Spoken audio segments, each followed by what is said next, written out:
Hola, ¿cómo están? En este nuevo video vamos a resolver un ejercicio de la guía 4 donde tenemos que definir una nueva función recursiva. En este caso la función es todos ceros y unos, que toma una lista de enteros y devuelve un booleano. Y en este caso la función devuelve true, el booleano true, si todos los elementos de la lista son ceros o son unos, mientras que devuelve false si no todos los elementos de la lista son ceros o unos. ¿Eso qué significa? Vamos a ver acá el ejemplo, que todos ceros y 1 de 1, 2, 1 devuelve false, tenemos el 2 acá, no cumple con la propiedad, mientras que todos ceros y 1 de 1, 0, 1 devuelve true. ¿Qué tenemos que hacer? Primero que nada prestemos atención al tipado de la función. Me tomo una lista de enteros y me devuelve un booleano. ¿Qué tipo de función será? ¿Será un filter? ¿Será un map? ¿Será un fold? Podemos ver que está acumulando los elementos de la lista y los está transformando esa acumulación en algo de tipo bool. ¿Está bien? Entonces claramente no es un filter, no está filtrando elementos. Un map no está aplicando una función particular a cada elemento de la lista y me está devolviendo una lista. Esto nos da la pista de que esta función es un tipo fold que va a operar sobre los elementos, cada uno de los elementos de la lista, y los va a acumular de cierta forma. Y esa acumulación la va a hacer en forma de un booleano.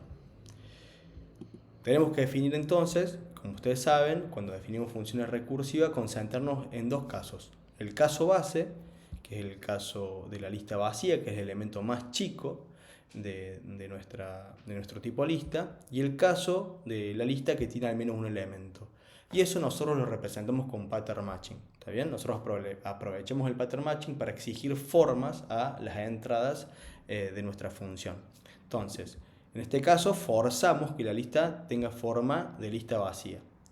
Recuerden que acá no comparamos, sino que forzamos formas. Mientras que acá estamos forzando que la lista tenga forma de algo, un elemento pegado a la lista. ¿Está bien? Entonces ya con este pattern matching nos aseguramos de que la lista tenga al menos un elemento que es X. Vamos a empezar por la definición recursiva para después pensar el caso base. Como les dije anteriormente, nosotros tenemos que intentar resolver para el primer elemento y después hacer la llamada recursiva para el resto de la lista. De cierta forma, cuando definimos la función recursiva, primero resolvemos para ese primer elemento de la lista, vemos qué tenemos que hacer y después llamamos a la misma función recursiva para el resto de la lista. Es como que decimos, che, resuelve este mismo problema o lo mismo que hicimos para el primer elemento, hácelo para cada uno de los elementos restantes de la lista. Entonces, en este caso, ¿qué deberíamos verificar? Nos está pidiendo que ese elemento, en este caso X, al que tenemos acceso por pattern matching, tiene que ser 0 o tiene que ser 1. ¿Puede ser 0 y 1 al mismo tiempo? No, ese elemento puede ser 1 al mismo tiempo. Entonces lo que hay que hacer primero es operar sobre este X. Y lo que queremos hacer es verificar si es igual a 0 o es igual a 1, que es lo que nos pide la función. Importantísimo acá mantener los paréntesis para que se cumpla esa condición. Y escribimos X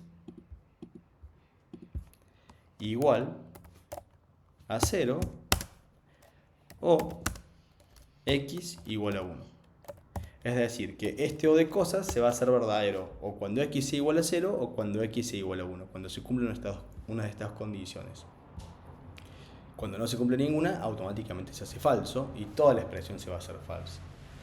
Ahora bien, ¿qué tengo que hacer? Ya resolví para el primer elemento. ¿Está bien? Ya tengo resuelto este primer elemento. Yo necesito hacer la llamada recursiva. Directamente, lo que tengo que hacer ahora es aplicar todos ceros y 1 al resto de la lista. Porque yo no sé si el resto en XS los elementos son 0 o 1. Lo único que hice fue comparar el primero. Entonces llamo esta misma función, hago la llamada recursiva para el resto de la lista, que es XS, que es la cola de X pegado a XS, lo que me falta calcular. Y el tema es que esta función todos ceros y unos devuelve un booleano. ¿Está bien? Este O de cosas, devuelve algo de tipo bool. Y esta función todos ceros y unos de XS, si bien por definición de tipo, toma una lista de enteros y devuelve un booleano. O sea que el resultado también es un booleano. La pregunta es, ¿qué operador tengo que utilizar para vincular estas dos fórmulas? yo necesito que todos los elementos de la lista sean ceros y unos. Entonces va a ser un i de cosas o un o de cosas. Al necesitar que todos los elementos sean ceros y unos, tengo que exigir que se cumpla esta condición, es decir, que el primer elemento sea 0 o 1, y además que el resultado de esta función, de aplicar todos ceros y unos al resto de la lista, también sea verdadero. ¿Está bien? Que todos sean ceros y unos. Entonces ahí exigimos o forzamos con el operador AND que se cumplan las dos cosas. Y de esta manera tenemos nuestra definición recursiva. De vuelta, resolví para el primero, hago la llamada recursiva para el resto de la lista, es como que pateo el problema, y lo que sí me faltaría ahora es poder definir qué pasa para el caso base. Como vimos en la clase anterior, en la clase presencial, cuando tenemos una función de tipo map y estamos observando que estamos operando acá, en este caso con un i de cosas, el caso base suele ser el elemento neutro. Yo no quiero que la lista vacía cambie el resultado, aplicar todos ceros y uno, cambie el resultado de haber aplicado la función el resto de los elementos.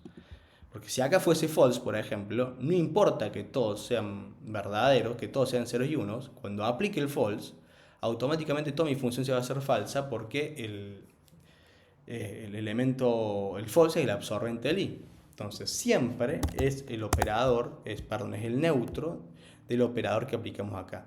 ¿Está bien? Eso es muy importante para ir pensándolo al momento de definir y es un tip que les damos. Entonces los tips que hay que tener en cuenta es cuando definimos una función de tipo fold, en realidad cuando definimos cualquier función recursiva, resuelvo para el primero, veo qué tengo que hacer para el primer elemento que es x, después hago la llamada recursiva, fíjense, para el resto de la lista, y pienso cómo vincular esos dos elementos en base al tipado de salida que tenga mi función. Y los dos pasos fundamentales son, como siempre, primero, hacer pattern matching, pensar pattern matching en la lista, pensar en las dos estructuras posibles que puede tener mi lista, que es la lista vacía por un lado, la forma vacía, y la forma de la lista que tiene al menos un elemento. Entonces, para ver que nuestra función funciona correctamente, vamos a evaluarla. Y para hacer esa evaluación, vamos a ir acá paso a paso para que ustedes puedan ir viendo qué fue lo que estuve haciendo. Primero vamos a usar el ejemplo 1, 2, 1. Entonces lo que nos preguntamos es, vamos a ponerle acá para que nos quede de la misma forma, vamos a poner caso base y vamos a poner acá caso recursivo. Y lo primero que nos tenemos que preguntar es, che, la lista 1, 2, 1, ¿tiene forma? ¿Machea con lista vacía? No, es una lista que tiene 3 elementos. Entonces lo que hacemos para que tenga la forma particular que proponemos en el caso recursivo, aplicamos la definición de pegar por derecha y transformamos a esta lista en el primer elemento pegado al resto de la lista, que es la lista 2, 1. Una vez que hacemos eso, sí podemos aplicar la definición recursiva, y acá cuando aplicamos la función recursiva de todos 0, 1, hacemos la asignación correspondiente. En este caso, mi x va a ser 1, y mi XS va a ser la lista 2, 1. Entonces acá hacemos la asignación como corresponde. Y cuando hacemos la asignación, reemplazamos por lo que nos dice la definición, que es x igual a 0 o x igual a 1, entre paréntesis, y la llamada recursiva al resto de la lista. Entonces en mi caso x es 1. Entonces me va a quedar 1 igual a 0. Acá, x es 1, aquí hay un errorcito. 1 igual a 0 o 1 igual a 1, ¿está bien? X es 1 igual a 0 o 1 igual a 1. Y luego la llamada recursiva XS, que es el resto de la lista, que es lo que tengo asignado acá. Tengo, por ejemplo, ya esta lo podría resolver. Tengo que se hace verdadero en al menos 1, por lo tanto es todo verdadero. Lo dejamos para el final de esa resolución. Y después tengo de vuelta la llamada todos ceros y 1 de 2, 1. Y acá se ve lo importante de la llamada recursiva. Esto se aplica a una lista que es más chiquita que la original, tiene un elemento menos. Por lo tanto, eso nos asegura que vamos a llegar al caso base en algún momento. Nuevamente acá aplicamos definición de pegar por derecha porque todavía no es la lista vacía, no machea con este caso. Y sigue siendo una lista que tiene al menos un elemento. Entonces lo escribimos como todos ceros y 1 de 2 pegado a la lista 1. Y acá nuevamente aplico definición recursiva porque machea. En este caso el x es 2 y el xs es la lista 1. ¿Estamos? Entonces acá tenemos la asignación correspondiente, aplico la definición, reemplazo esto de acá, esta llamada por la definición que me dice que es x igual a 0 o x igual a 1. Mi x acá es 2, entonces me queda 2 igual a 0 o 2 igual a 1 y todo 0 es 1 del xs. Y mi xs en este caso es la lista 1. Nuevamente lista 1 no es lista vacía, aplico definición de pegar por derecha y reescribo esta lista de 1 como 1 pegado a la lista 0, a la lista vacía. Nuevamente me encuentro que todavía no llegué al caso, esto no machea con la definición de lista vacía, está bien, no es la lista vacía, vamos a subir un poquito más. Y lo que vamos a hacer es aplicar el caso recursivo. En este caso mi x va a ser 1. Mi XS ya va a ser la lista vacía. Y eso ya me da una buena noticia porque sé que en la próxima ejecución voy a tener el caso base.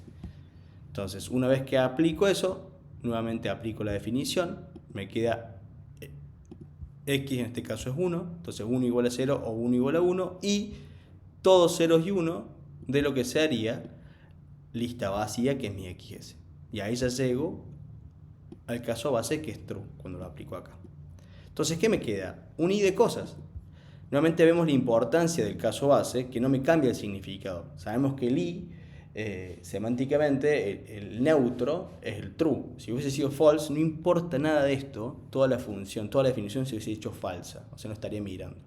Y acá lo que hay que hacer es resolver. 0 igual a 0 es true, por ende, todo esto se me hace true. Y 2 igual a 0, false, o 2 igual a 1, false. Acá tengo un falso, que después me absorbería todo eso. ¿Está bien? Entonces acá vimos la definición recursiva de la función todos ceros y 1. En este caso es una función de tipo fold. Fíjense que me agrupa los elementos de la lista, me los acumula, los opera de cierta forma que los termina transformando en un solo booleano.